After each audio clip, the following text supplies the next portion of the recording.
Hi everyone, welcome back to my channel. I am Lydia of Lydia's Confections, and in this video I'm going to be showing you how to cover a cake board with fondant.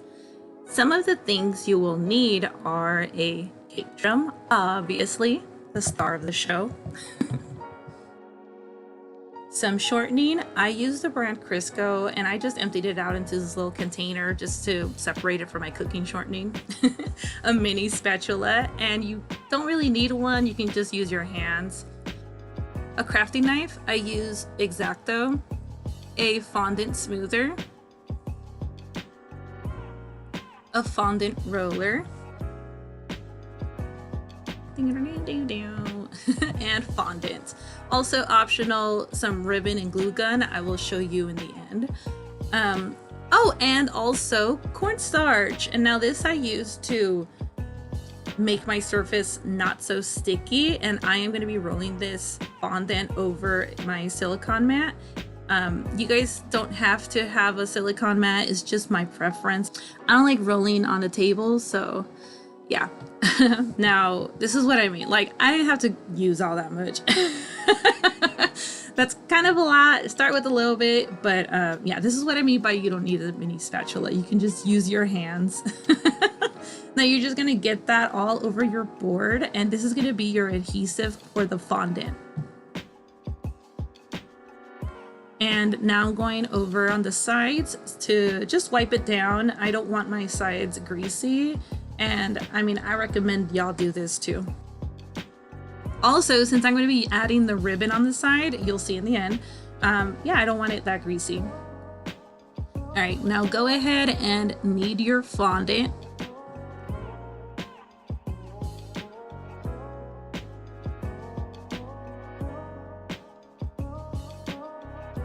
Also, if you haven't already, go ahead and click the subscribe button. I will definitely be putting out more how-to videos for you guys. And also give me a follow on Instagram. All my links and stuff will be linked down below in the description. Next, I'm gonna flatten my fondant into kind of like a hamburger patty. And this is just gonna be a little easier for me to roll out instead of a big clump of fondant. Then once you have it into a patty, just go ahead and continue rolling it out onto your silicone mat. And I wanted to get it as close to a circle as possible, just so that when I plop it over my cake drum and I begin rolling it on there, it's just easy breezy.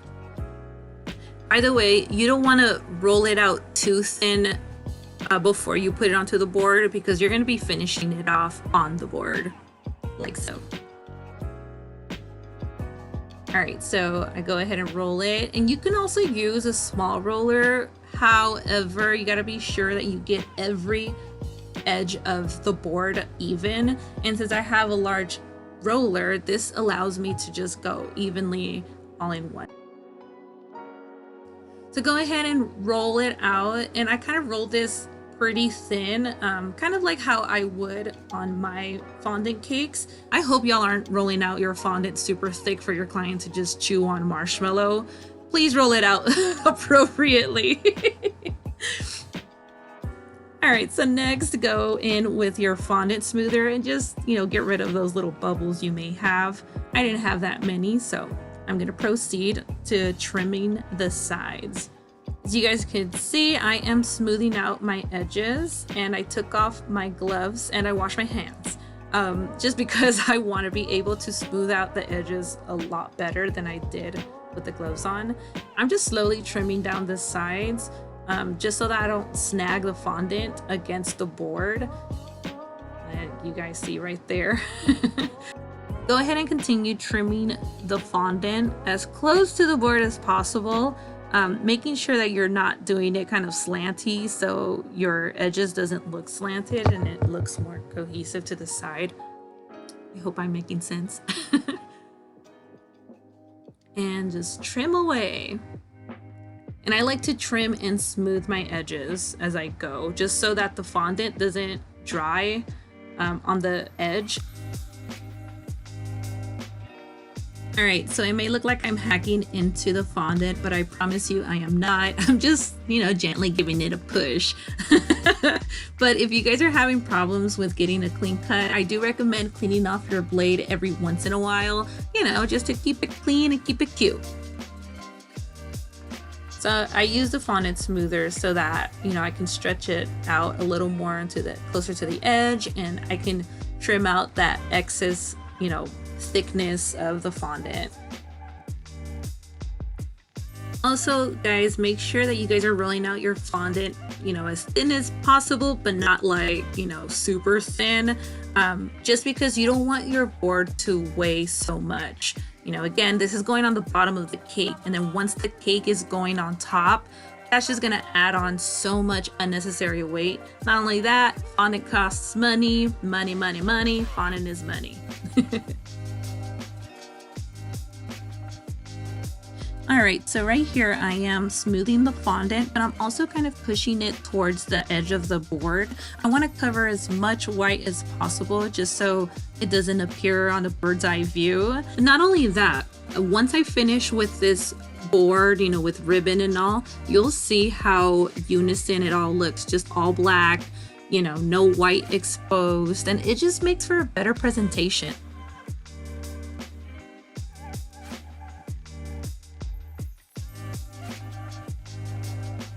All right, now once again, I am just going over and smoothing out all the little ridges I have on the edge of the board.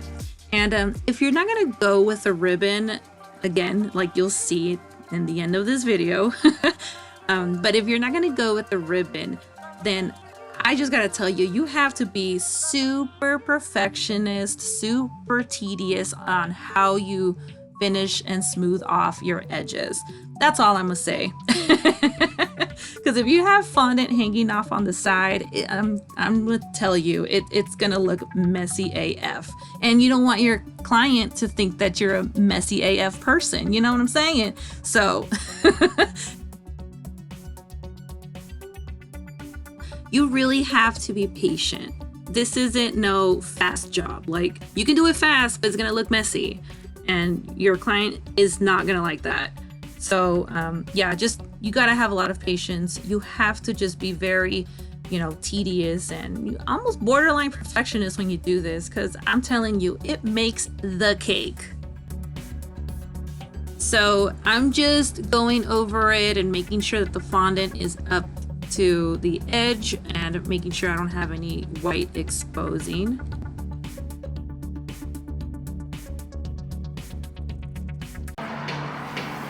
Woo! Let's go. Ready, zombie. All right. That's enough of me singing. Why do you guys think I'm doing a voiceover?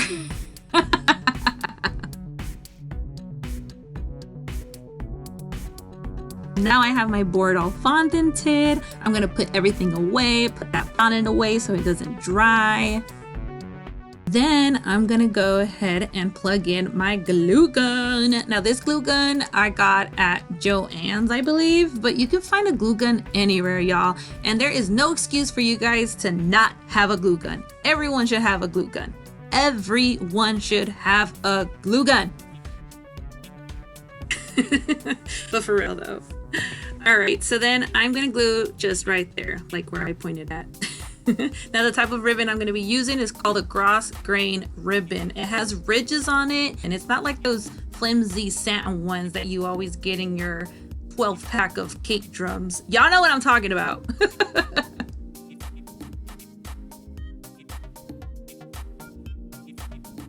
Alright, once we have the fondant on and pretty much even on the sides, I'm not too worried about that or that. Just because I can kind of manipulate the fondant still because it's still fresh. I am gonna take this ribbon. I got black because it's just matte on black. And with the glue gun, I'm gonna go around. All right, so I went ahead and grabbed a turntable just for some height while I glue. And I'm gonna begin gluing 1 to 2 inch increments at a time, just so that my glue doesn't dry.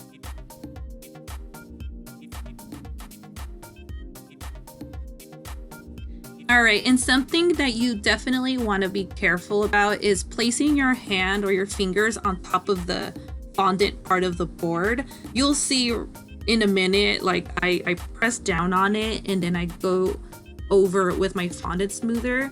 But just a little heads up, if your fondant is to the point where it's already like drying, if you press down on it, you will get some cracking, and it's not pretty. It's not fixable, and you can probably fix it with some shortening, but honestly, like it's not gonna go away. So just be very, very careful about where you place your hand when applying the ribbon. And obviously, if you're like a professional at this, or your fondant is still kind of like loosey-goosey and not so dry, you can go over it with the fondant smoother and just gently get rid of your handprint. But just be careful.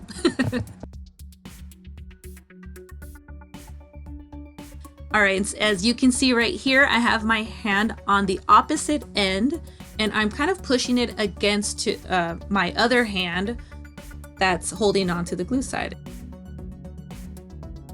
And this is like the best way you can do it. And yes, I put my hand on top, but I'm being very, very careful. I'm not even putting pressure on this, like, because I know that shit will crack, and that's something that I don't want, you know, and I don't want to go over.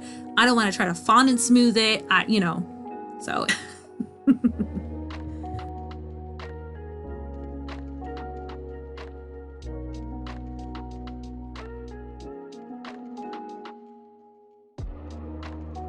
All right, so while we watch, let me tell you about this ribbon. This is called a gross grain ribbon, and it is best used for crafting and wrapping presents when made of polyester, as it is lighter and more flexible than other fibers and materials.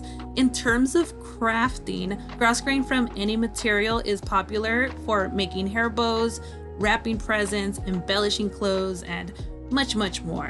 But what I personally love about this ribbon is that it is like almost borderline grease proof. So all that shortening that I rubbed off would definitely like show on a satin ribbon than it would on this type of ribbon. So take my advice for it. Don't take my advice for it, but trust me when I say that this ribbon will make your cake board look nice. Like, you can use satin ribbon by all means, but if you got a greasy edge, it's gonna show. So also with this glue, you can't really tell where I glued it at. So that's another plus for me. Whereas other ribbons, you could definitely see the line where I, you know, left the glue at.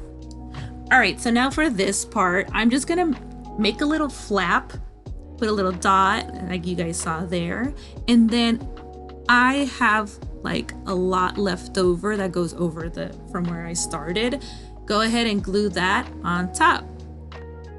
And I do a flap so that, you know, you guys don't see my frayed edges. And if you look just above that little flap, you see some little fingerprints. I'm gonna call myself out on that.